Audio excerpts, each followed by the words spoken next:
Well, we've talked about providence, and we've talked about various models of providence, and Todd and I agree on most things, but not everything. And one of the places that we have different takes is the story of Joseph. Yes.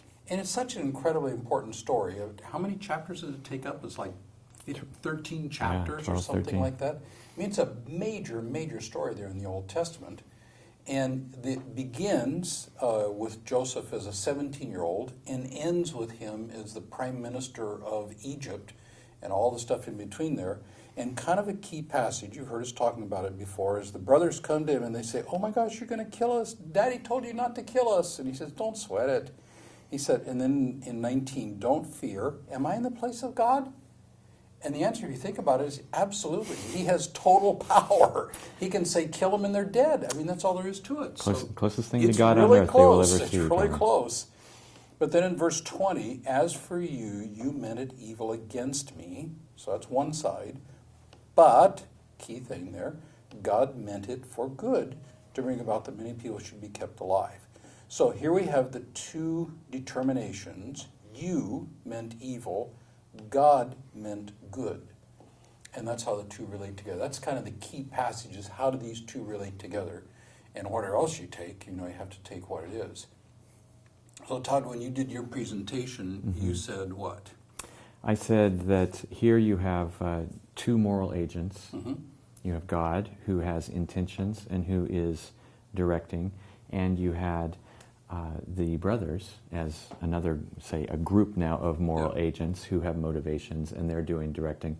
Both are planning, both have very opposite motives in this, and yet there's one action. And so here's where I see the intersection of divine determination and human determination, so far we totally simultaneous in the same exact action. Yes. So we don't disagree. You agree with me, right? I think at this point you're agreeing with me on this. I suspect that the point of differentiation is that you might, maybe you would differentiate a bit on the I do think there's scope. Two involved here. Yes, the scope. I see this as an explanation for largely what always takes place, and I think that would be the main point. And what I'm seeing here is the brothers do have an intention, and it is for evil. God has an intention, which is good, and these two relate together, but I don't see God determining. And let me show you why not. So this is my take. If I go back, and I go back to Genesis, spell it right, Genesis 37, where the story begins. Here we've got Joseph, 17 years old. He is daddy's favorite. Oh boy, that's really bad. 17 and daddy's favorite. It does not bode well at all. So and his brothers hated him. Okay, now I don't need any divine determination for that to be true. That's totally understandable. He has a dream. Well, hold on, just 1 second. I said that his determination of evil. You agreed with me. His determination of evil is asymmetric to his determination. So I'm reading this and I'm thinking, God is working this. Where do you see God he is doing this. Oh, I think the dream. Joseph has a dream. Yeah, clearly the dream is the two dreams are God dreams. Yeah, but in the hated him, you see God determining that. I think that the sending of the dreams is lending itself to the worst part of Joseph's brothers. Okay. So the dreams, my sheaf bowed down to your sheaf. Yep. The brothers hated him all the more. Yeah, I mean, aren't you cringing as you read that? Oh, totally. You're cringing because you know what's obvious. What is obviously going to happen. This is not going to work out well. No, it's not. Yeah, totally. Yeah. And then you have the other dream, the sun and the moon and the stars bowing down to me. And I think, is he just a totally clueless, or is he a snotty brat? I love in the musical Joseph and the Amazing Technicolor Dreamcoat, where they sing, basically they ask this brother of ours, is he really dim? There are 11 of us and there's only one of him. So I think he's really dim. He's really rather dim, isn't he? I think he's just a spoiled little kid who's been daddy's favorite, and he just assumes everybody loves him just as much as he does. Yes, which probably infuriates the brothers all the more. All the more. Yeah. And at this point, of course, daddy gets involved in this, and he is also ticked off. You think I'm going to worship you? Yeah. So here we go. They're out went to pasture with the father's flock, so they're doing the family business. And Daddy says, go find out what's happening off there. So he goes looking for him, and Joseph went to his brothers and found him at Dothan. Okay, Yep. so here we go. You can spot him a mile off. Too. Yes, with a green coat, yeah. They decided to kill him. Yes. Here comes a dreamer. Let's kill him, throw him in a pit. Say a fierce animal has destroyed him, and that'll fix his dreams. It would. It would. Mm-hmm. Reuben, who kind of is the nice guy, says, well, let's not kill him. Let's just throw him in a pit and leave him there, thinking he'd come back and rescue him later. Mm-hmm. And so they throw him in a pit and sit down to eat. So they're having lunch. Yeah. At least the way I read the story, Joseph's in the pit. Don't do it, please. He's probably shrieking like a banshee. Yeah. And they're just cold, eating their lunch, enjoying it. This is good. This is their character. Gonna get it. Yeah, totally. It's brutal, isn't it? Mm-hmm. Yeah. Mm-hmm. These are not nice guys. Did you have brothers like this? No, I did not. I didn't either. I didn't. Not of course, even my cousin was like this. Yeah. So Judah, who's a snake in this whole thing. And we find that out in spades coming up spades. too. Yeah, we won't go there. Let's not kill him. Let's sell him. He'll end up dead, and we'll make money. Mm-hmm. Okay. So, and it goes on from there. And added bonus, no actual blood on their hands. That's correct. Yeah. They just happened to sell him into slavery to slave traders, which is, anyway, bad thing. Yeah. So, at this point, I look at this and I say, other than the dreams, I just see brothers acting like brothers. Sure. Mm-hmm. And I agree with that. Yeah. And I agree with that. But I would also not deny God's sovereignty over that entire thing. I wouldn't either. Yeah. God is sovereign. We might define it differently. I would say I don't think God is directing things here. But God is absolutely sovereign. He can step in and do anything he wants, anytime he wants. I guess the thing I would say is even now, and we see this in retrospect, it feels like things are spinning desperately out of control. But in the final analysis, Joseph is able to utter that great phrase, you meant it for evil, but God meant this for good. Yeah. The thing that I find is when I get to chapter 39, Joseph is now in Egypt. Yep. He sold to Potiphar, and now I see things very differently. The Lord is with Joseph there. He wasn't with Joseph before? His master saw that the Lord was with him, and the Lord caused all he did to succeed. And you look at this, and it just, the blessing of the Lord was on all that he had, and so on. Yeah. The Lord, the Lord. The Lord is everywhere. Yes. And the way the narrator is telling the story, whoever wrote this, is that God is now here in a whole different way. And that's where I see the difference in the way the story is told. Yes, God meant good in the whole process. I don't find myself compelled to say that God meant it for good means God is ordaining the action of the brothers back when. Don't you think, though, that you're asking more of the narrator than what he needs to do? Because what he needs to do now is to reassure the reader, no, God is with Joseph. But I don't think that means that he wasn't before. But now he's in prison. Where's God in this entire question? Well, he's not in prison yet. Well, yeah. Here things are going really well. Well, except they're not going to in a moment. And so I think what we have to ask, even when we get to in chapter 37, where is God in all of this? That's correct. And then I think we have to ask in 39, okay, so here God is, but then things go from bad to worse. They do. Even though God is in it. Yes. So why are we not to think that God wasn't involved in chapter 37? See, in this story, I see God working in different ways with different people, in different ways with the same person at different times. And what I tend not to do is say that God is equally, well, you wouldn't even say that God is determinatively involved in everything just because he's determinatively involved in some things. Or in chapter 39 and following, he's very actively present. The narrator makes it very clear. I would like to see the narrator say back in 37, and God was at work in this. Except Joseph does say that to us, though. Well, but Oh, no, Gary. God sent me here. That's 37. That's not 39. Yes. Okay. And actually, the passage... I win. You win. Well, maybe not quite. Chapter 45 is a critical point. That's when Joseph couldn't control himself after digging around with the brothers. It's a great story. I wish we could go through the whole story here. he finally, I mean, you see PTSD in this guy. I mean, it's all over the place. He can't control himself, and he says to everybody, "Get out of here!" and reveals himself to the brothers. I am Joseph. I hope there's videotape in heaven. Oh my gosh! I hope there's videotape in heaven. I talk about jaw dropping. Yes. Oh my gosh! Yeah. You're who? I love I love the idea of it's Joseph. It's Joseph. Yes. That moment of realization when they realize their long lost brother, whom we sold into slavery, who is now the most powerful man on the face of the earth, except for one. And all Joseph wants to know is, Daddy's still alive. Yeah, I mean, he's Joseph. They're feeling a bit of guilt here, I suspect. Could be, Yeah. maybe with a good idea. Even if Jesus is going to die for all their sins, they still have done a bad thing. Yeah. And again, we totally agree that what the brothers did was totally evil, absolutely completely evil, against the moral will of God. against the moral revealed will of God. Yes. So he says, "Come near. I am Joseph, your brother, whom you sold into Egypt." I mean, oh my gosh. Yeah. So there's no doubt to Joseph who did this to him. Oh yeah. Yeah. Yeah. And funny, don't be distressed or angry with yourselves because you sold me here. Yeah. Well, I mean, what do you mean don't be distressed? Yeah. And then here's the key for it. For God sent me before you to preserve life. Yeah. Yeah. It's a remarkable statement. It's a remarkable statement. And then verse 7, God sent me before you, just in case you missed it the first time, to preserve a remnant. So he's saying the same thing twice in verse 5 and verse 7. And so that's the summary statement.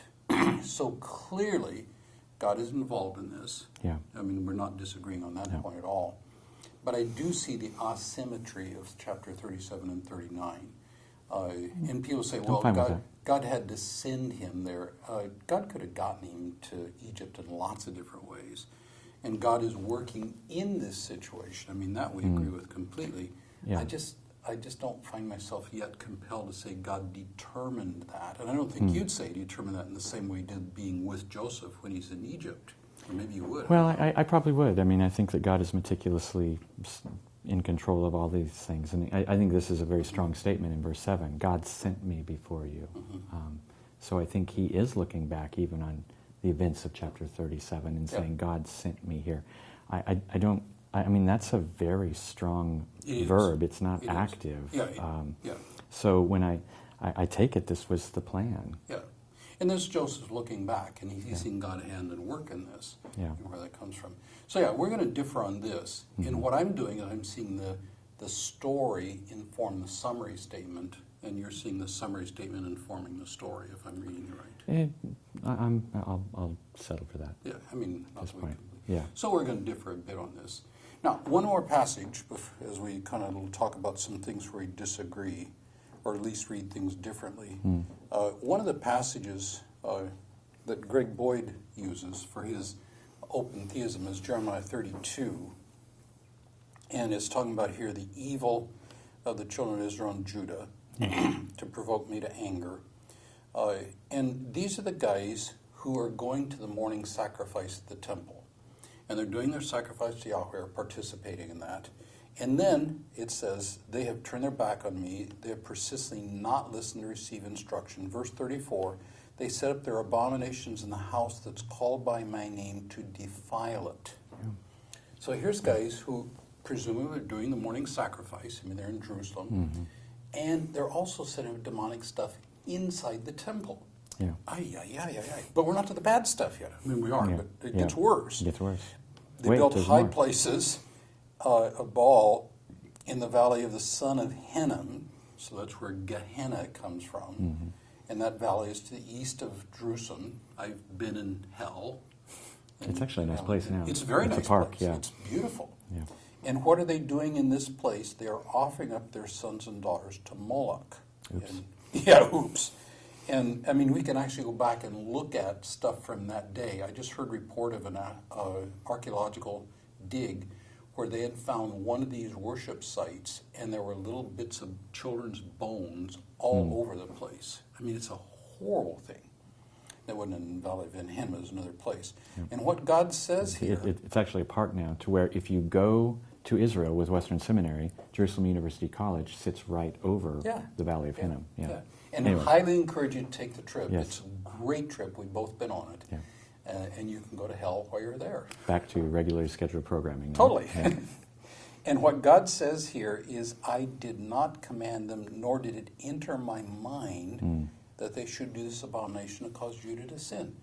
Now, Greg Boyd is going to say, well, this caught God off guard. Yeah. He is shocked.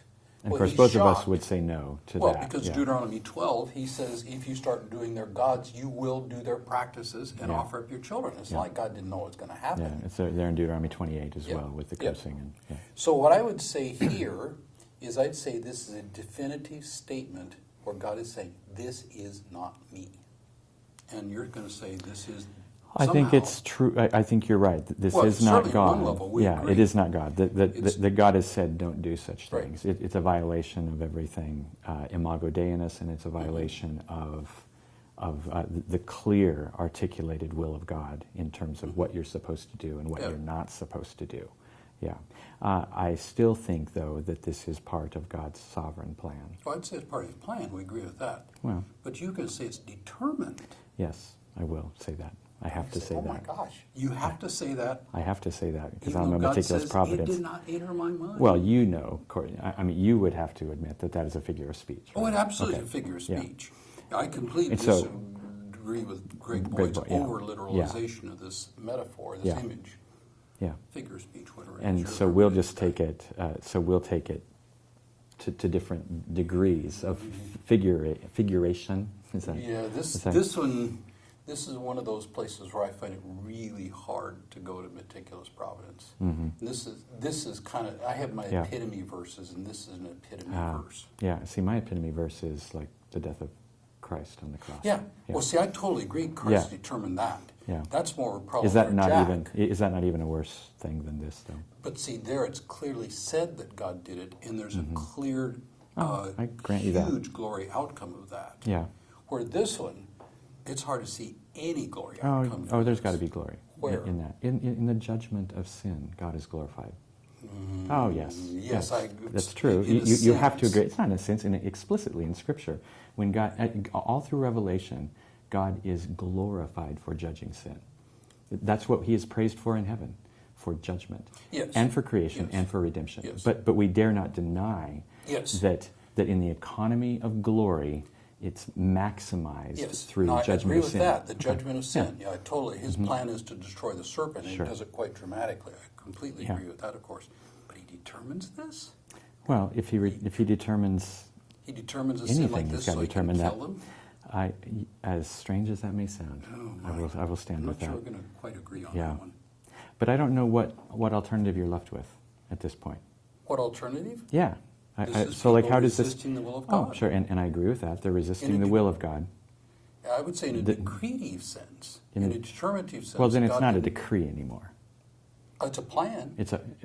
Absolutely, it's a plan. But it doesn't have to but be determined normally, to be a plan. theologically, we would say the decree of God is what actually takes place. Wouldn't we say that? Uh, Not just a statement of what my moral will Not is. everything in that plan is Mm-hmm. God's determined will, I would say. Yeah, well, so now you're going Yeah. in a different direction than Yeah. what decree of God normally Well, would be you seen get to be. define decree your way. I get to decree. Okay, I'm going to stand with the way that it's been defined for millennia. Actually, I'm not sure that's true. We have to do a little church Okay, history. okay. Do you know anything about church history? I'm learning. I'm learning. Todd teaches a church Yeah. history. You see where some of the differences come. We've got another piece of this conversation yet to come. We'll look at some stuff. But see, the point here again is we want you to understand the differences, to do it as friends, to do it as colleagues, to do it people who appreciate the wrestling with each other, work together well. But we disagree. And I don't think these kind of debate for kinds of things are a problem. No. I think we should do it with Bible open. Well, what do you think about this? Well, what do you think about that? And we both walk away, well, gosh, you got a pretty good point there. Genesis 45:6 is a pretty strong statement. I mean, I'll go with her. Yeah, and I mean that one makes my skin crawl. Yeah. I mean it's very easy to say I believe in the glory of God and He does all things to glorify Himself, but that would include something like this, and I think I just have to own that. Now, I just have to own that. Ponder the difficulties of your position, Todd. I'll still go to the most heinous thing ever that ever happened was the death of Christ on the cross. Everything else is a step down. Yeah, and I will, of course, agree with that. We got to get Jack in here, Jack Cottrell, and see what he does with that. That would be good. Yeah, okay, another time.